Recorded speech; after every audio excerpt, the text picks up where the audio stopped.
We are broadcasting nationwide, and so depending where you are, good morning or good afternoon, and welcome to our event, Post-Election Political and Economic Impacts. My name's Corinne Acock, and I'm on the marketing team here at Avenue, and I'll be your moderator.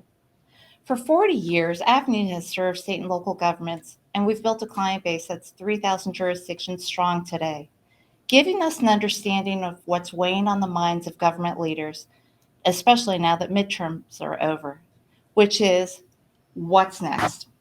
Now, there is no escaping inflation, not at the gas pump, not at the grocery store, not even on Amazon anymore. And we understand you face the same issues that we do. But we also understand that you have the extraordinary responsibility of planning and managing for your communities and for the citizens you serve in very trying circumstances. Now, that's why Avenue has partnered with the UCLA Anderson Forecast, an organization with a 70-year history of producing some of the most accurate forecasts for our country, so that together we can bring you meaningful insight. And it is with great pleasure that I introduce today's guest speakers. Dr. Jerry Nicholsberg, Director of the UCLA Anderson Forecast, Dr. Leo Feller, Senior Economist with UCLA Anderson Forecast, and Avenue's very own Fran Mancia, Vice President of Government Relations. You can learn more about our presenters in the briefing doc we sent to you in your reminder emails. Now, today's format is going to be a panel presentation, no slides. We have 5 main topic areas we're going to cover, and in between each topic, we'll pause for commentary between the panelists and for any questions you have. Just use the chat feature. We'll be covering the topics in the following order so you can get any questions ready. Political and legislative update, economic uncertainty and recession outlook, inflation and supply chain, housing market, and unemployment. Now, we've got a lot of ground to cover, so I'm going to keep us moving so we can cover as much material as possible. And with that, I'd like to kick it off with Fran Mancia, who's going to cover the political and legislative update. Fran, welcome, and thank you so much for being here. Great. Thank you, Corinne. It's a pleasure to be with all of you and with Dr. Jerry and Dr. Leo, great people who we have the honor of working with. Just as a start, this has been a very unusual election cycle. I've been doing this for quite a few years, well before my hair turned gray. But what we've really seen in this current session is there was an exodus of incumbents across the country prior to the election. A quarter of the state lawmakers across the state are leaving office by the end of 2022. Some for term limits, some due to retirements. A lot of the dynamics were around redistricting and opting out against running against people from their same party, things of that type. So just in comparison, we're at 26% higher retirements this time than compared to the last time we had redistricting 10 years ago. So we saw a lot of traditional Republicans running against conservative challengers and progressive Democrats against moderate Democrats. In all, there are 6,300 state legislative races across the country, 46 states.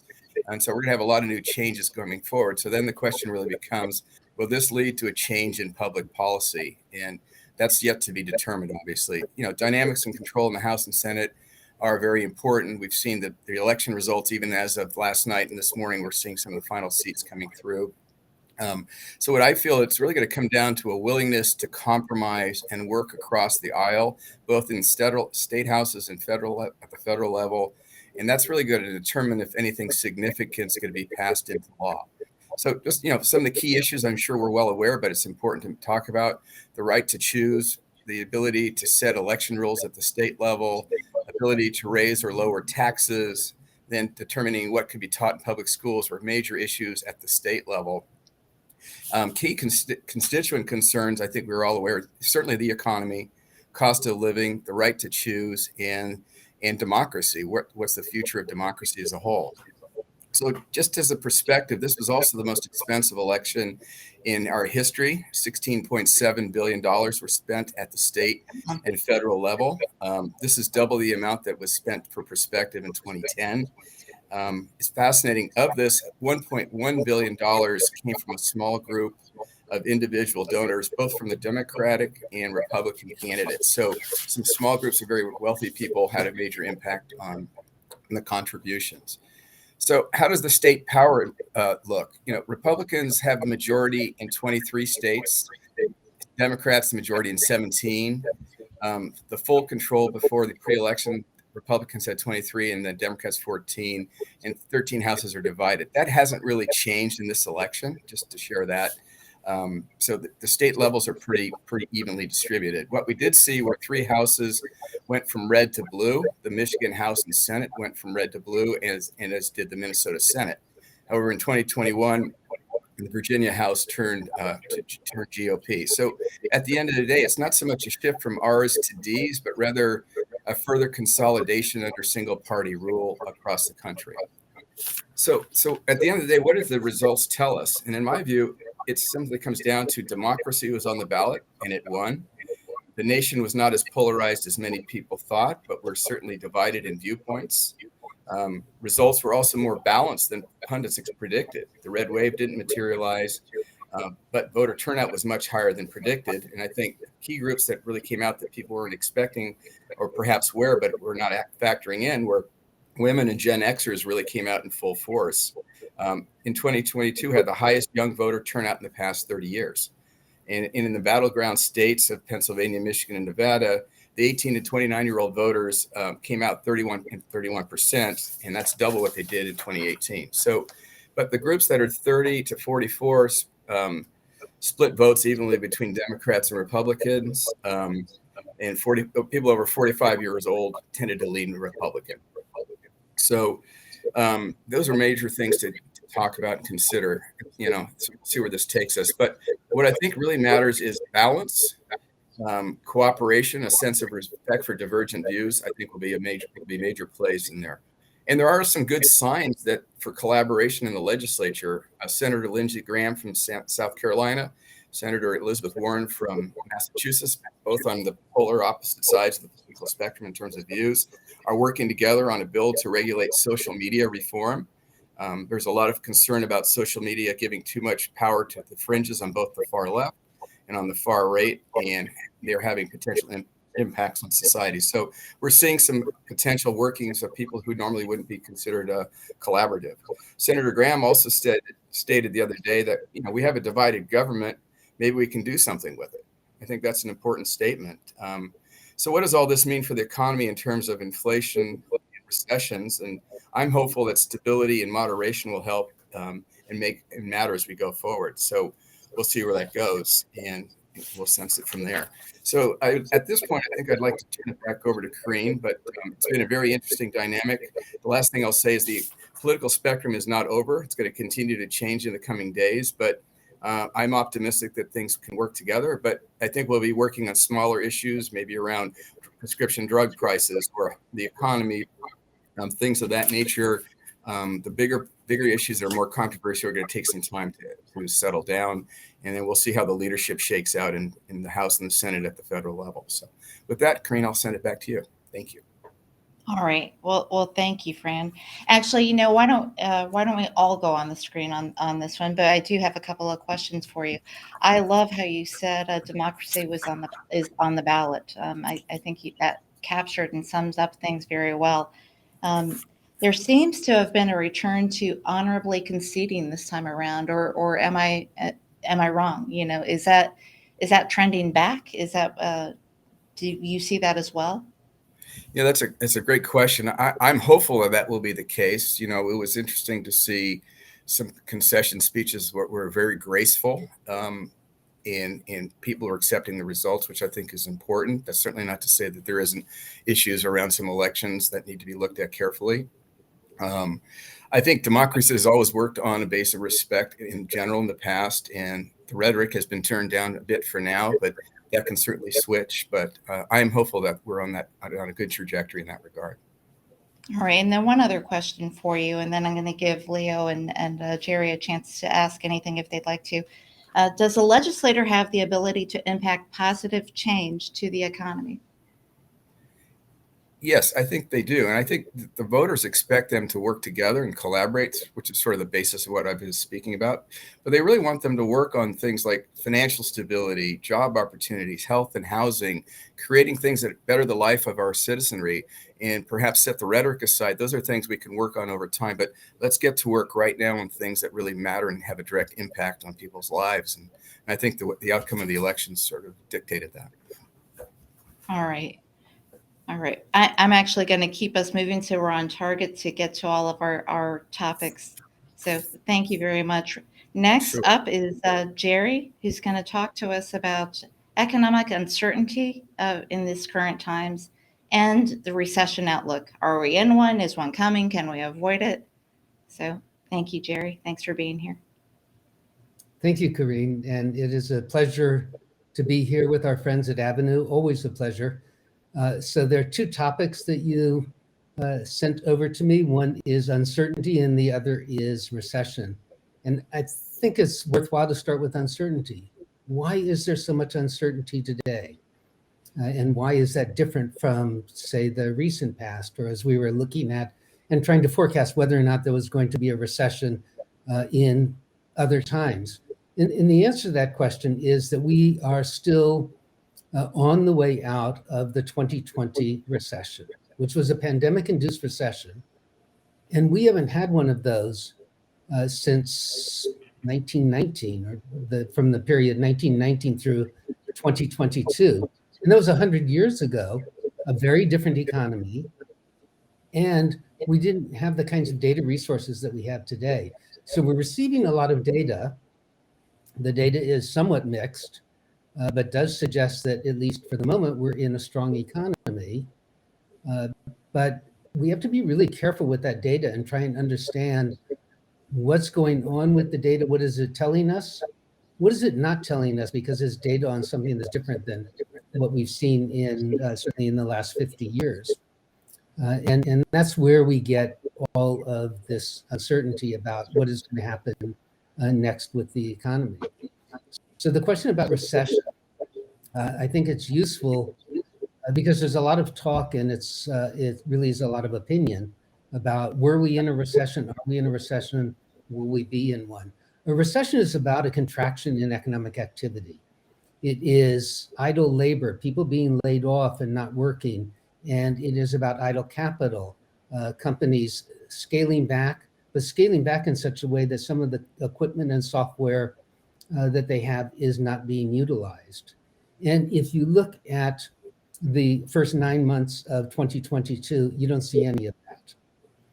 We have more capital than before, more plant and equipment, more software, and capacity utilization is not falling. We have more people employed every month, more people employed. We have layoff rates are historically low, unemployment rate historically low. None of these suggest that the economy is contracting. What they do suggest, which goes back to what I was saying about uncertainty, is those GDP numbers in the first half of this year have some sampling or measurement error in them, because none of the other economic indicators suggest that we had 2 quarters of contraction in the US economy. What about going forward? Well, going forward, some of the uncertainty has to do with a new element, something we haven't seen since the 1980s, which is Federal Reserve policy that is anti-inflation policy. Normally, we get a recession because of overbuilding. That is, we have built too many homes, and we saw that certainly in 2008, 2009, or we build too much in the way of software and computers and silicon chips, as in 2001, or too much in the way of defense goods, as in 1990, 1947, 1953. We don't have any of that now, but we do have policy that is anti-inflation policy. And I know we're going to talk about inflation in more depth soon. And that policy can be changed. So right now, the Federal Reserve is increasing interest rates aggressively. If they continue that for a long period of time, history tells us that induces a recession because it affects interest-sensitive sectors such as housing, which we'll talk about in more depth, automobiles, and business investment. But the Federal Reserve is not bound to do that. They can change policy. And so we're thinking about, for our December 7th forecast release, exploring alternative Federal Reserve policies and what the implications are. But right now, in this quarter, we're definitely not in a recession, and all of the data points to strong demand, followed by, just to kind of conclude this segment, a 2023 where we're going to start to see increased government purchases in the areas of infrastructure and in defense goods purchases. So on top of this relatively healthy economy, we have two new demand elements coming in. And so, circling back to uncertainty, all of this means we have an uncertain 2023, and we need to evaluate the data carefully as it comes in and pay more attention to that than to opinion.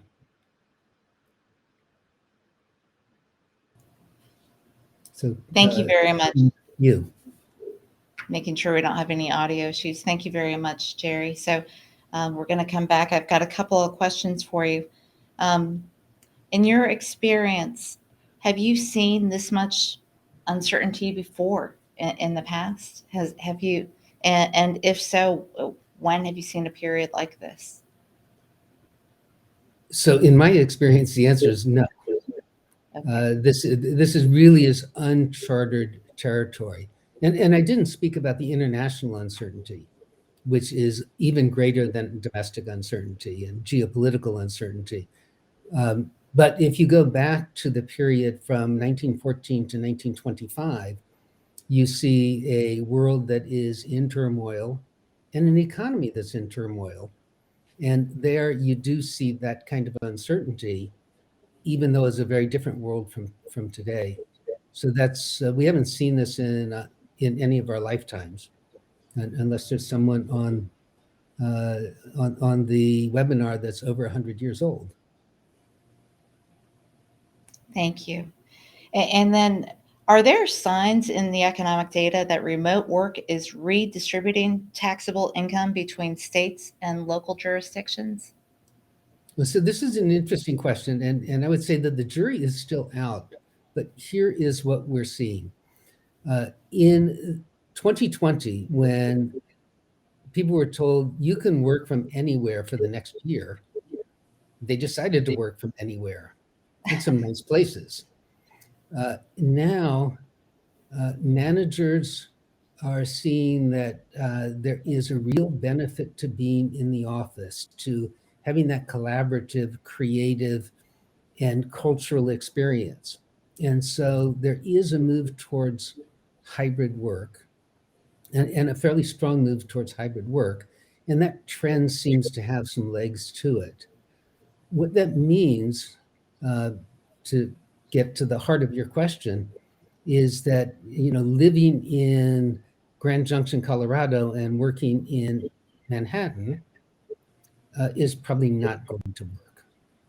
And when we do have a recession, whenever that might be, those remote workers who don't have that connection with the office are liable to be the ones who are laid off first. And so there's a real incentive to be closer geographically, even if you're only coming into the office 2 to 3 times a week. But that geographical closeness does mean that you don't necessarily have to live in the city core. You can live a little distance away. I know that here in California, there are people who are looking at living in Sacramento and working in San Francisco. And that's quite doable 2 to 3 times, even 4 times a week. So that distribution is going to affect the local economies. Thank you very much. And I invite Fran or Leo to add commentary on that, on any of the recession or uncertainty discussion. Well, just to jump in, I think Jerry laid it out absolutely correctly. I think being cautious and careful is prudent in this time. And we have to recognize that we are in uncertain times, both economically, politically, and it's not, to Jerry's point, it's not just here in the United States, but we are affected by world issues as well, which sometimes are harder to predict. So being cautious is key in this time. Thank you. Leo, would you like to add anything? Yeah, so, I agree with Jerry about the extent of economic uncertainty that we're experiencing. Even at the forecast, we've been very cautious about thinking, are we headed into a recession or not? It really is dependent on how quickly inflation comes down. It depends on how quickly supply chains begin to ease. A lot of this is beyond the control of the Federal Reserve, right? It depends on geopolitical factors. It depends on what's happening in between Russia and Ukraine. It depends on crop yields in South America. It depends on crop yields here in the US, right? So it's going to be very difficult for someone to be able to claim, look, we're definitely going to get a recession in 2023. It really does depend on how quickly inflation comes down, and therefore, how much the Fed has to react to try to get inflation to come down. Yeah, let me add to that. Leo is spot on that the bulk, or at least a significant part of the inflationary pressures that we see today are beyond the control of the Federal Reserve. And in fact, Chairman Jerome Powell, when he was testifying before Congress, was asked about that. And his answer was clear and concise. No, raising interest rates won't affect these key items that are generating inflation. What will affect it is if we get interest rates high enough that it causes an increase in unemployment and more caution on the part of savers, so we get a pull back in consumption, then you will ease those demand pressures. So if the Fed does see inflation come down, the Fed can change its policy. And that's why we're looking at alternative impacts of Fed policy decisions as we go through 2023, because they're really using a very blunt instrument to address something that is very specific to sectors that have been having problems, such as food. Leo pointed out the droughts that are happening and the low yields around the world. You don't bring down food prices by raising interest rates. But you might bring them down by reducing the amount of income people have to spend on food and other items. So this is something that we all need to look at carefully as the data comes in over the next 6 months to a year. Very good point. Thank you. Let's move into our next topic with Leo Feller, which is inflation and the supply chain. Sure. So I think, as many of us have experienced personally, as we've seen in the news over the course of this past year, we've had some of the highest inflation this past year that we've had in the past 40 years. This is not something that we are accustomed to as consumers. We right now, inflation has started to slow down. It's at 7.7% year over year, down from a peak of about a little over 8.5% year over year. So inflation is beginning to ease, but nevertheless, 7.7% year over year inflation is not something that we've seen in 40 years' time. To talk about what has been driving this, it is a lot of excess aggregate demand and supply constraints. But we have to think about, where is this aggregate demand, right? The economy, even though it came roaring back from the pandemic, and we almost got a complete recovery in terms of the level of GDP, it's been very synchronized in the sectors and what has been driving the recovery. So I guess one of the best ways to think about this is, what have we seen inflation in over time? If you look at the very beginning of the pandemic, we saw some of the highest inflation in cleaning products, right? All those Clorox wipes, those Bounty paper towels that people were buying to be able to, clean their counters. We saw inflation in toilet paper. We saw inflation in food, right from the get-go. The next thing we saw some of the highest inflation in was things like ice cream and Oreo cookies and Cheez-Its because we were all watching Tiger King and eating junk food during this period of the pandemic. And then at some point in time, we all became coordinated and we started making sourdough bread. And so we saw higher inflation in baking products and flour. And then we all started buying more furniture so that we could work from home for the extended period of time that we were going to be working from home. And we started buying more laptops so our kids could do homeschooling. We started going out a little bit more. And so, we started going to Home Depot and Lowe's and doing home remodeling. And so we saw more inflation in that sector. Then we saw, people going out and buying more cars because they didn't want to use public transit. And so the inflation that we've been seeing has been in very particular sectors over time. Initially, the thinking was that this was going to be transitory, right? Because we saw inflation only limited to a few select items of the economy at a time. Eventually, this has become broad-based, right? So what used to be just inflation in used cars, just inflation in snacks, just inflation in home remodeling supplies and in garden equipment has now become a much broader based inflation. And it has taken root in services, it has taken root in goods, as people are buying so many more goods over the course of this past year. It has started coming down on the good side of the economy. And so as people have gotten essentially saturated with the amount of goods that they purchased over the past year and have started shifting more towards buying services, goods inflation has eased. So all those imports that were coming through the ports of Los Angeles and Long Beach, if you remember the news about the 100 or so tanker or ships, cargo ships waiting to unload outside of Los Angeles and Long Beach, right? That's no longer an issue. That's because import demand has started coming down. And we're trending down to a normal level of goods consumption. And in exchange, we're trending up back to a normal level of services consumption. As Jerry mentioned, we're going into the office a little bit more, right? We're engaged more in hybrid work. This means more services consumption as people are, consuming more childcare, consuming more doggy daycare as they're going into work more often, consuming more dry cleaning services, eating more at restaurants, traveling more as they're going into the office some more.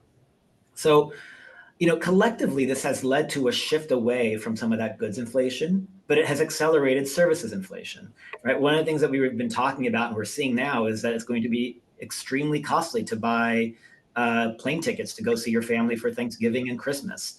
And part of the reason is that we didn't do this last year, right? Last year, we thought that there was going to be this, epic end of the pandemic, and we were all going to travel and see our families. And then we had the Omicron wave come in.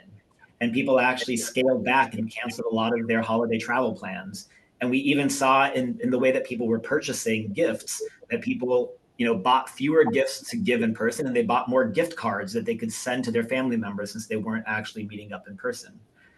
Now we have a lot of this compensatory consumption, right? We are going out and taking those trips that we weren't able to take last year and assuming that we're not going to have yet another COVID wave, or we'll just react differently to it this time. Then, we expect to see people travel a lot more. And so you're seeing higher inflation and higher prices in a lot of these travel related and leisure and hospitality sectors. I think a lot of this excess demand is beginning to slow down, right? Consumers are now saving up about 4% of their disposable income every month, as opposed to the 7-8% that they were saving before. Consumers are actually drawing down some of their savings that they accumulated over the course of the pandemic. Earlier on, we had about 2.4 trillion, and this is going to be July of 2021. We had 2.4 trillion in excess savings. And what I mean by excess savings is that this is, savings additional to what people usually had prior to the pandemic, right? So people got stimulus checks, people didn't go out and spend on services during the pandemic. And so people accumulated $2.4 trillion more than they normally had. We are now at about $1.8 trillion that people have in excess savings. And this is coming down pretty slowly, right? And we only expect this to be depleted by the end of 2024. This is still powering consumer spending. We just got a report from retail sales today that said that consumers were still going out and spending on clothing, on building supplies, on toys, on food services, going out to restaurants, on buying even more food for holiday celebrations. October candy consumption was through the roof, right? And so people for Halloween, right? People have actually really been going out and continuing to spend. And that makes it a little bit harder to contain inflation. So what can the Fed do to try to get inflation down, right? As Jerry mentioned, they have a blunt policy instrument, which is raising interest rates.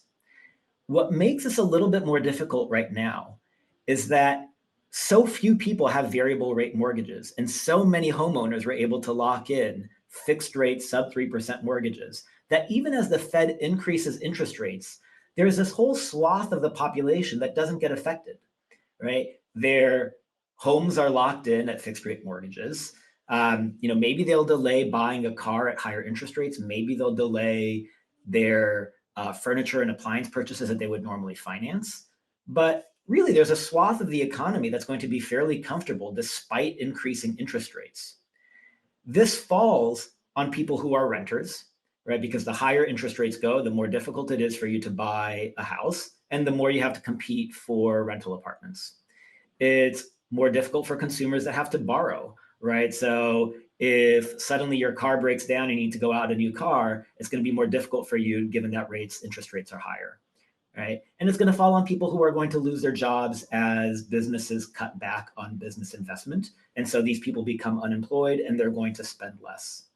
But this is really the tool that's at the Federal Reserve's disposal, is increasing interest rates, getting unemployment to be higher. And that is how they're going to convince people to cut back on spending, is more wariness about the economy. This is, and to use Fed Chair Powell's words, this need to exact some kind of economic pain on households and businesses to get people to cut back on the amount of spending that they've been doing. The Fed has said that they would rather err on the side of forcing a recession than to err on the side of letting inflation get out of hand. And so they specifically said, we're going to wait to see inflation actually coming down before we ease up on interest rates, right? We're starting to see inflation coming down, but we're not at that 2% level, which would signal that the Fed would, essentially relax a little bit on increasing interest rates.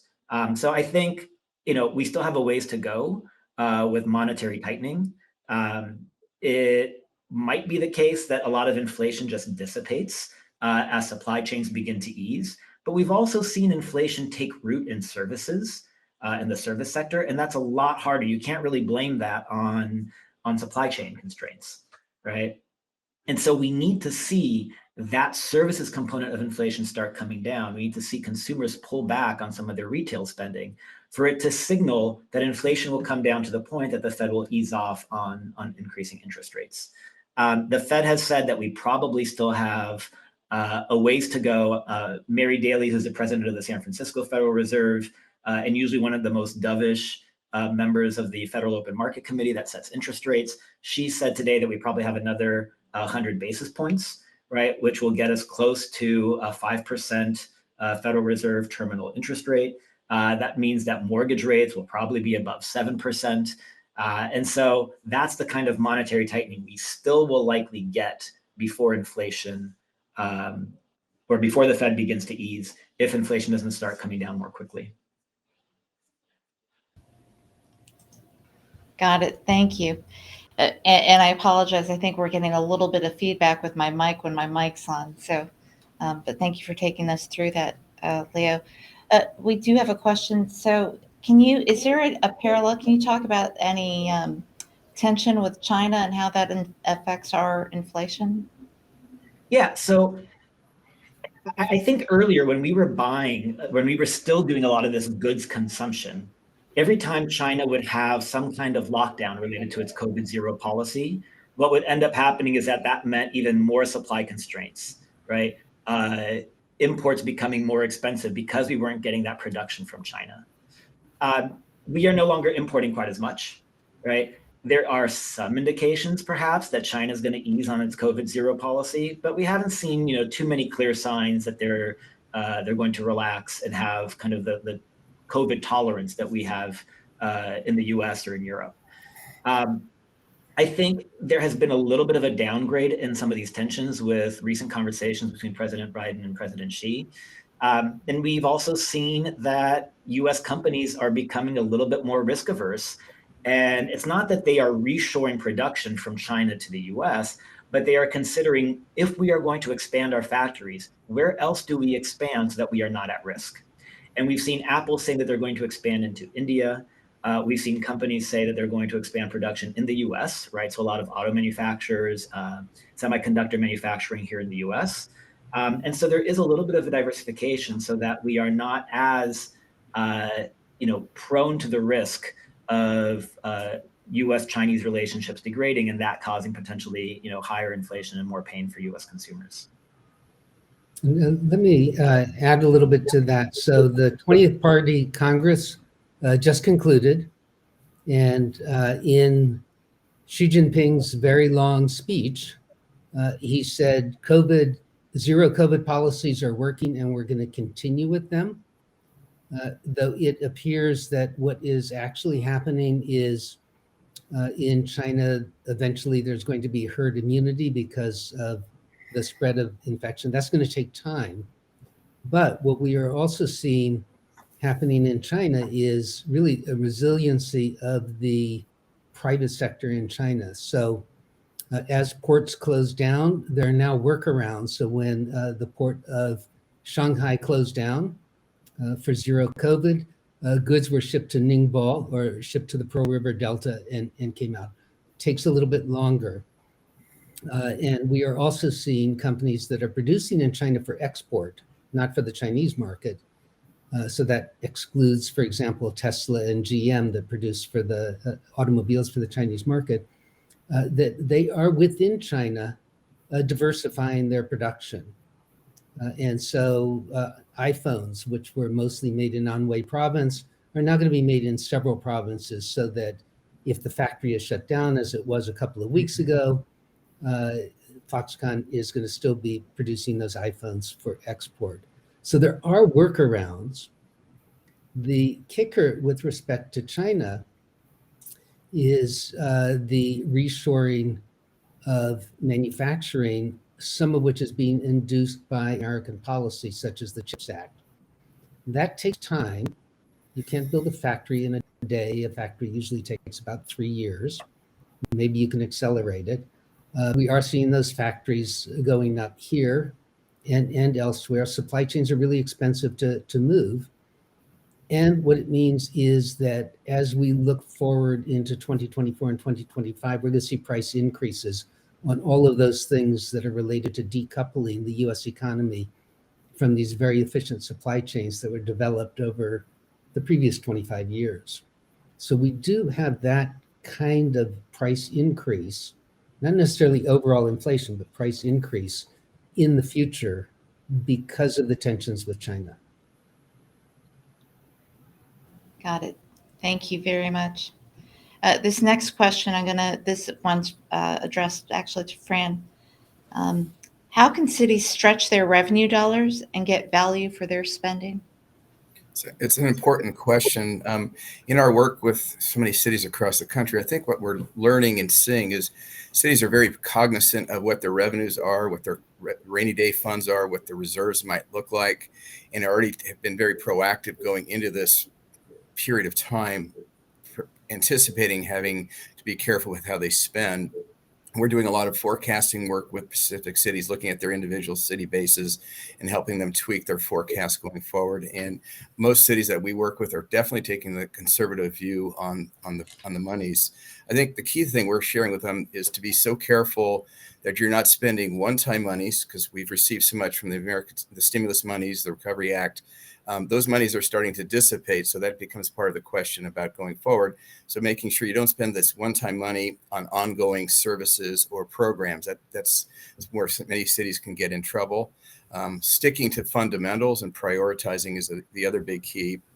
And I think it's also important for cities to really stay close to their business bases. They're struggling. They need to know that the cities are supporting them, and each city's base is very different from another, but being close there and trying to provide them support and balance is really good. And then just in general, Moody's did a stress test of the state's fiscal ability to weather a moderate recession type of activity, and 39 states are in pretty good position to do well. And I think that translates to the local level. Generally, if states are doing well, it equates to the cities within that state to doing well as well. and only about 7 states were really not well prepared based on their analysis to do, to weather the storm. So fundamentals, watch your one-time spending, and be very conservative, I think, are the answers. All right, thank you. And this one I throw out to all of you. So eventually inflation is going to go down. Eventually it's going to correct itself. When it does, are we going to go back to pre-inflation prices? No. I mean, that's a simple answer. And so why do I say no so quickly? Along with a general increase in prices has been a general increase in wages. And then so in what we call real terms, what we economists call real terms, which is inflation adjusted, consumers are in a position to pay those higher prices.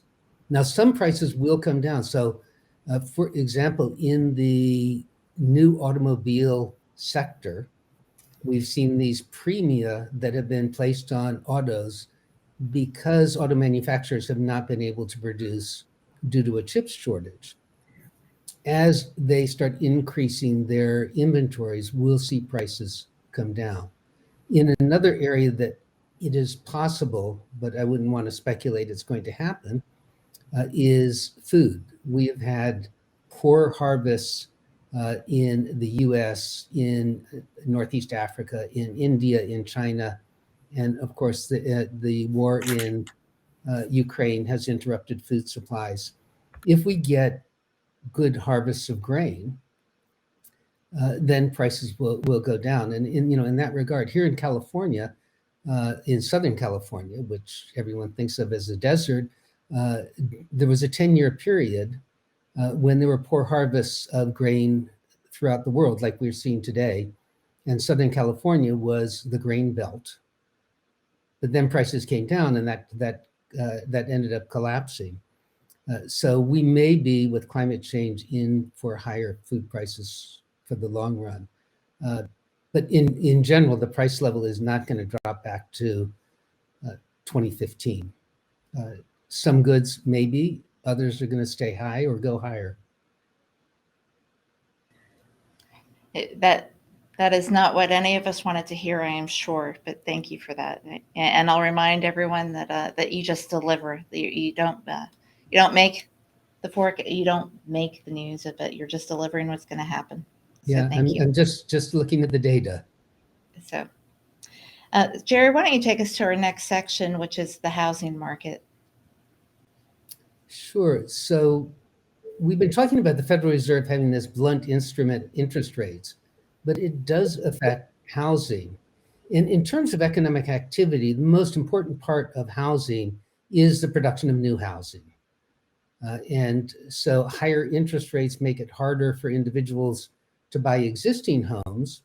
That affects the economy because it affects the incomes of the brokerages, mortgage brokers, and realtors, and those who are in associated lines of business. That's certainly very personal for them, but in terms of the aggregate economy, it's not very large.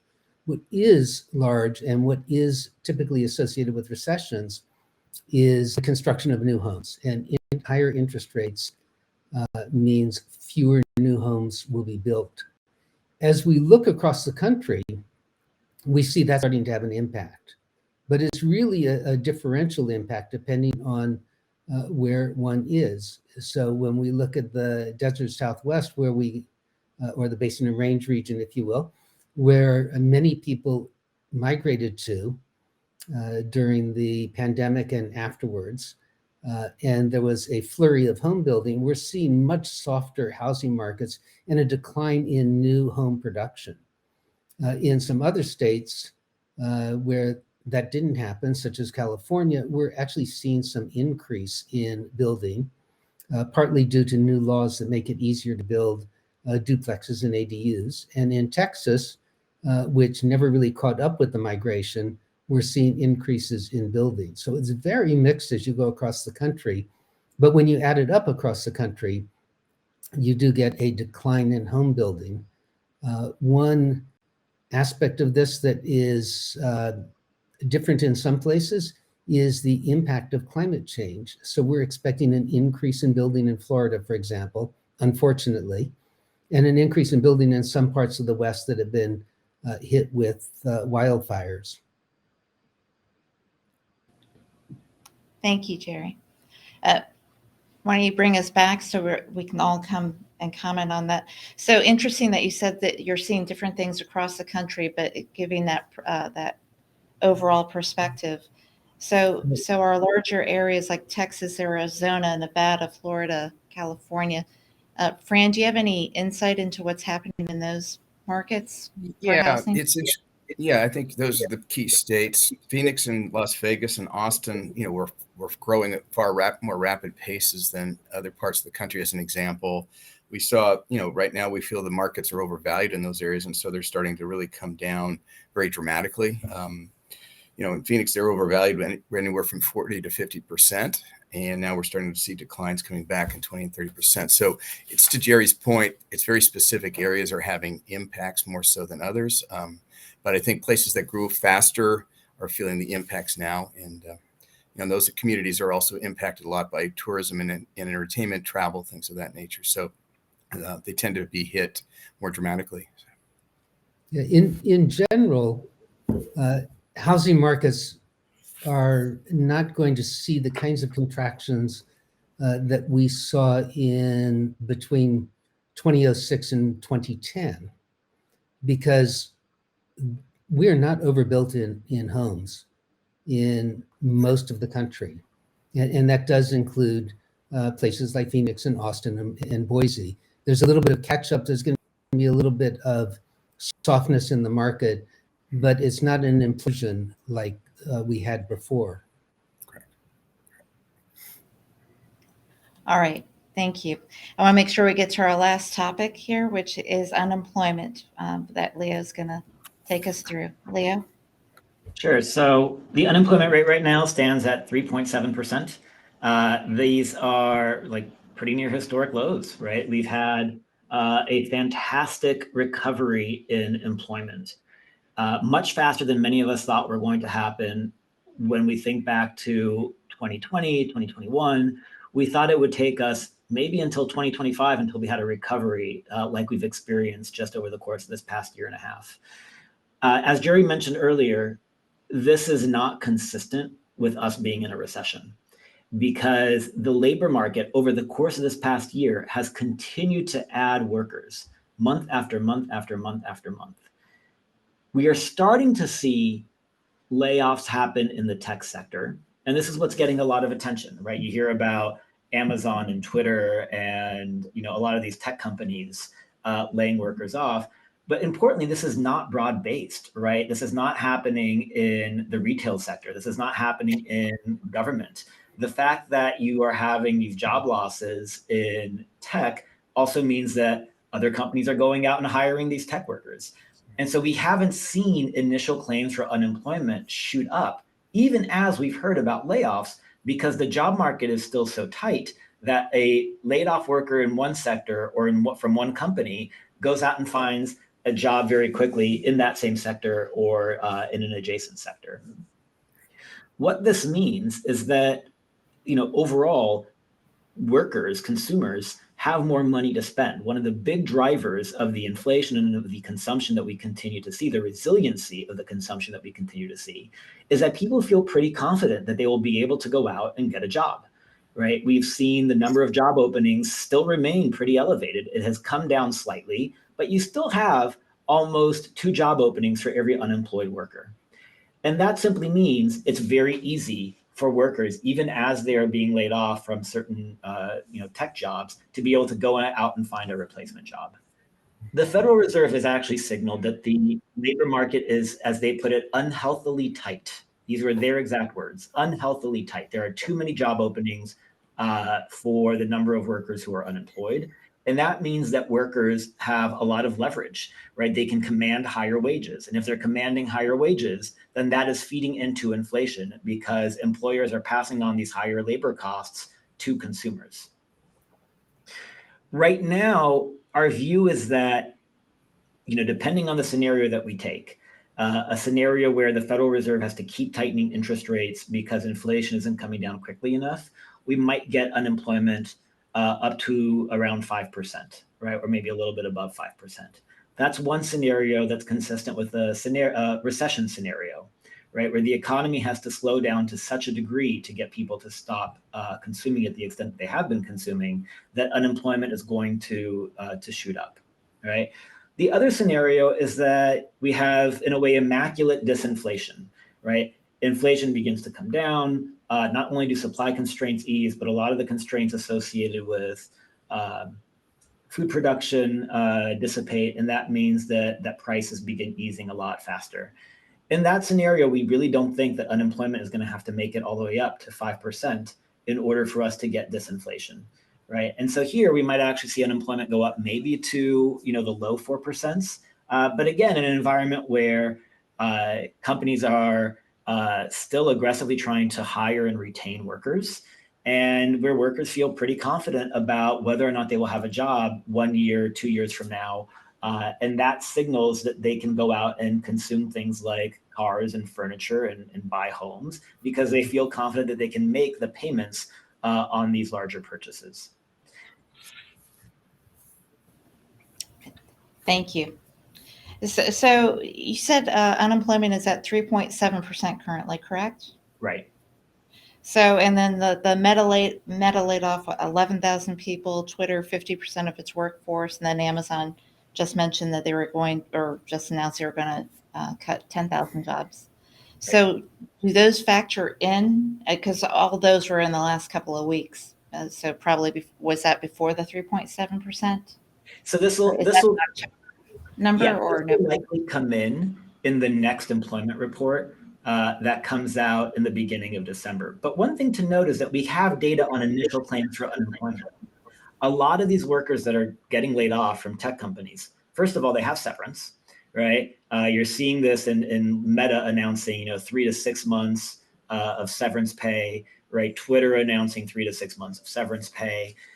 This means that they're not going to go in and immediately start collecting unemployment. So they're not going to come into the initial claims for unemployment, but they might come into the unemployment report because they'll say, look, I'm looking for work, but I'm not currently employed. Right? A lot of these people might say, look, I'm actually not even looking for work because I have the severance package, so I don't count as unemployed yet. So this will come into the unemployment numbers over the course of the next several months.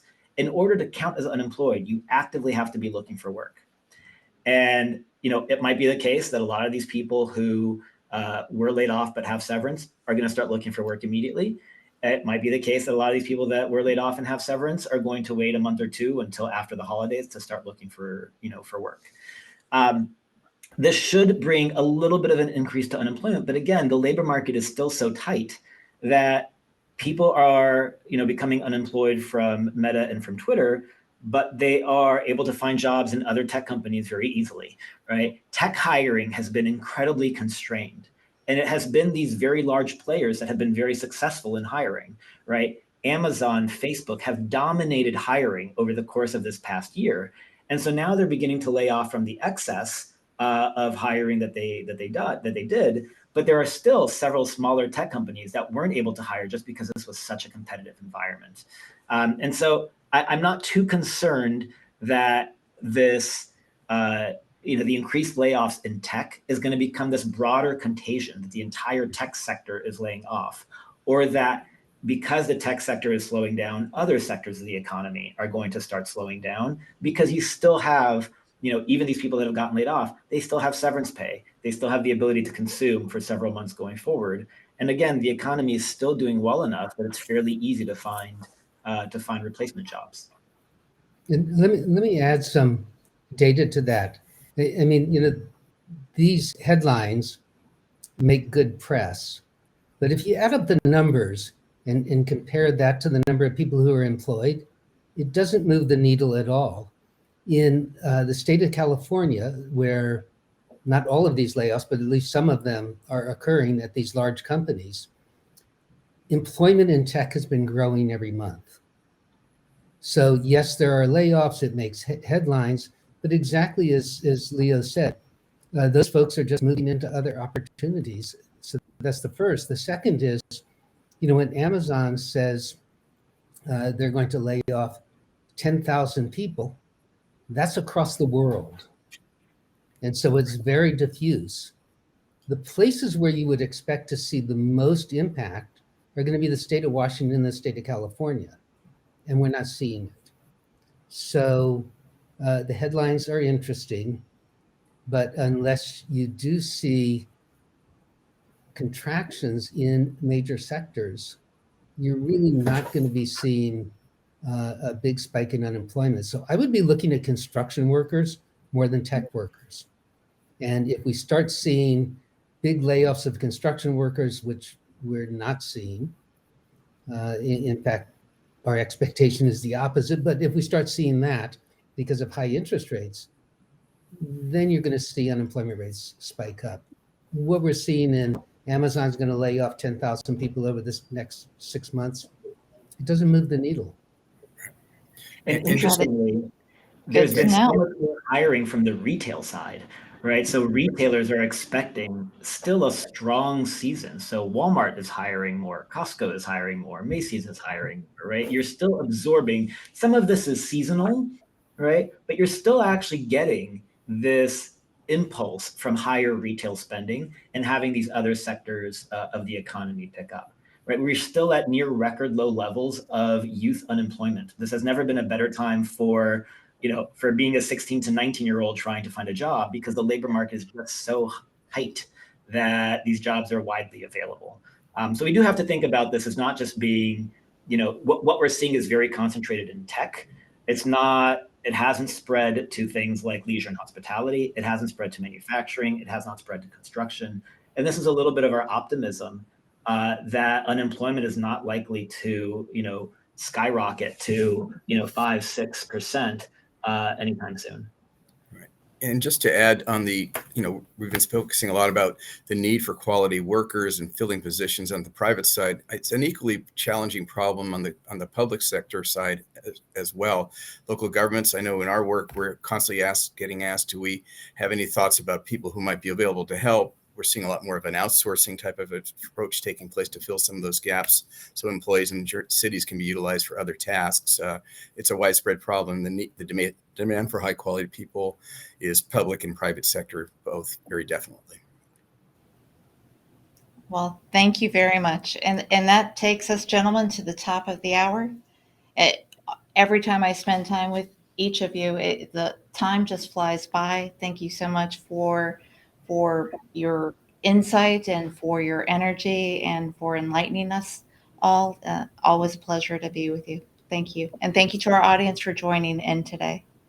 If you have any other questions for our speakers or for Avenue, for UCLA AndersonForecast, email us at succeed@avenueinsights.com. We will make sure the messages get to the right person and get back to you. Until then, thank you very much and have a great rest of your day. Thank you. Thank you.